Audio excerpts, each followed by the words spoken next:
Tensions had been rising steadily for over a decade between the North and the South since the tenuous political peace that had existed after the nullification crisis. This peace was now being tested in the Missouri and Kansas territories. Many in the North believed that the South had every intention of extending the peculiar institution of slavery as far as it could, and events to come at the U.S. Supreme Court in 1857 further cemented this belief. The Dred Scott decision, as it has come to be known, would set back the cause of free blacks, abolitionists, and moral crusaders in the United States in ways not imagined before the decision was handed down. But to understand how and why, let us first look at how the Supreme Court came to hear the case. In 1834, a white man by the name of Dr. John Emerson of St. Louis, Missouri, joined the Army to serve as a surgeon. He was assigned to a duty station in Illinois, and was later transferred to the Wisconsin Territory. He would then return to Missouri, but throughout this trek he was accompanied by his slave, Dred Scott. After the death of Dr. Emerson in 1846, Scott and his wife Harriet, whom Scott had married while in Wisconsin with Dr. Emerson, befriended a lawyer and decided to sue in the courts of Missouri for their freedom. Their argument? Simple. They claimed residence in Illinois, where slavery was illegal, and also in Wisconsin, where the Missouri Compromise had been outlawed. If the court supported their cause, Scott and his wife would be free. If only things were that simple. There were bigger issues at work behind the scenes, with larger consequences for Dred and Harriet Scott. Among them was the question of whether Congress or local governments had the power to outlaw slavery in the territories. If they didn't, no slave could ever petition for their freedom in these territories. It would be a moot point. Things moved slowly in the courts. So slow, in fact, that after several years of litigation, Scott was sold to a new owner named John Sanford, causing a refiling of the case against Sanford. The case finally reached the Supreme Court of the United States on March 6, 1857, over 10 years after the original lawsuit had been filed. Justice was anything but swift. Nonetheless, Scott was going to get his decision. It wasn't positive. The court ruled that free or slave, blacks were not citizens. Therefore, Scott had no right to sue in federal court. In fact, he had no rights at all under the U.S. Constitution. He was not considered a citizen. The court continued by declaring that under the Fifth Amendment of the Constitution, the federal government could not deprive any person of life, liberty, or property without due process of the law. But wait a minute, I bet you're asking, isn't that what they were doing to Mr. Scott? Indeed, but the court did not see him as the aggrieved party. Instead, the aggrieved party was the late Dr. Emerson, who had been deprived of his property, his slaves, by the Missouri Compromise. What is more, if Congress had no right to repeal slavery in the territories that were not yet states, how could local governments in these territories do so? They couldn't, according to the Supreme Court. In fact, the decision made it so that nothing could be done to the institution of slavery until such time as these territories in our ever-expanding West became states.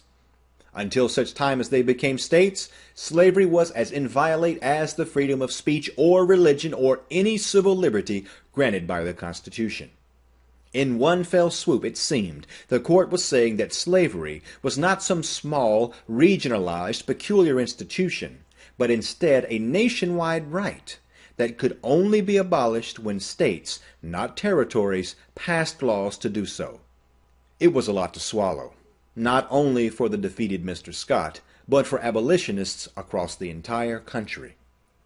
Northern critics of slavery could not escape the irony of the court citing the Bill of Rights to keep blacks in chains, and the institution of slavery seemed destined to extend from the South all the way to the new territories, even to the Pacific Ocean. Just as the nullification crisis had convinced many in the South that the political deck was stacked against them, the Dred Scott decision convinced many in the North that slavery was not going to be defeated politically. Something else would be required. What was that something else? Well, that was yet to be known, but things did not look good for the United States. The lead up to the decision on the Dred Scott case was being watched closely by all politicians on all sides, including one future president, James Buchanan. His campaign had been one that featured a conciliatory tone and rhetoric, urging the nation and his supporters to wait for the Supreme Court decision on Scott, and respect it no matter the outcome. Looking back through the prism of history, one can now see that this was a foolish statement to make, one of many missteps that haunted his presidency. What is more, it is one reason why President Buchanan did not rate highly and does not rate highly among historians for being a great president. It also did not help that Buchanan came to the presidency at a time when the nation was rapidly changing, growing, and dividing. He was the wrong man at the wrong time. Critics argue that Buchanan was too rigid in his application of constitutional principles, failing to see the realities around him, including the North's refusal to accept the growing institution of slavery and the destruction of the Whig Party, which gave rise to an ardent abolitionist party known as the Republicans. But who was this man, James Buchanan? Born in 1791, James Buchanan was a child of privilege. His wealthy family was from Pennsylvania and provided him with the best education that money could buy. Like many before him, he served in Congress, as well as Secretary of State, a position that seemed to groom future presidents. His last service under President Pierce saw him serve as Minister to Great Britain, and this kept him out of the bitter domestic disputes back in the United States. It also made him an ideal choice for the Democratic nomination for president in 1856. What his party couldn't see was his distance from these events made him particularly insensitive and perhaps a bit out of touch with the political realities within the country. To his credit, Buchanan used all of his political skill to keep the peace. He was forced to walk a tightrope on the slavery issue. He believed that it was a matter for individual states to decide for themselves, and this stance earned him Southern support. His only real opponent in the election of 1856, Senator John C. Fremont, the first Republican presidential candidate, favored the prevention of slavery in the Western Territories, and this set him at odds with Buchanan. The nation, though divided, put their trust in Buchanan's political expertise and experience, hoping that he could prevent a war over the slavery issue. Buchanan received his first political setback 2 days after his inauguration, when the Supreme Court announced the Dred Scott decision. Republicans immediately denounced the decision, but as a presidential candidate, Buchanan had echoed his support for the court. As president, he had little choice but to back it.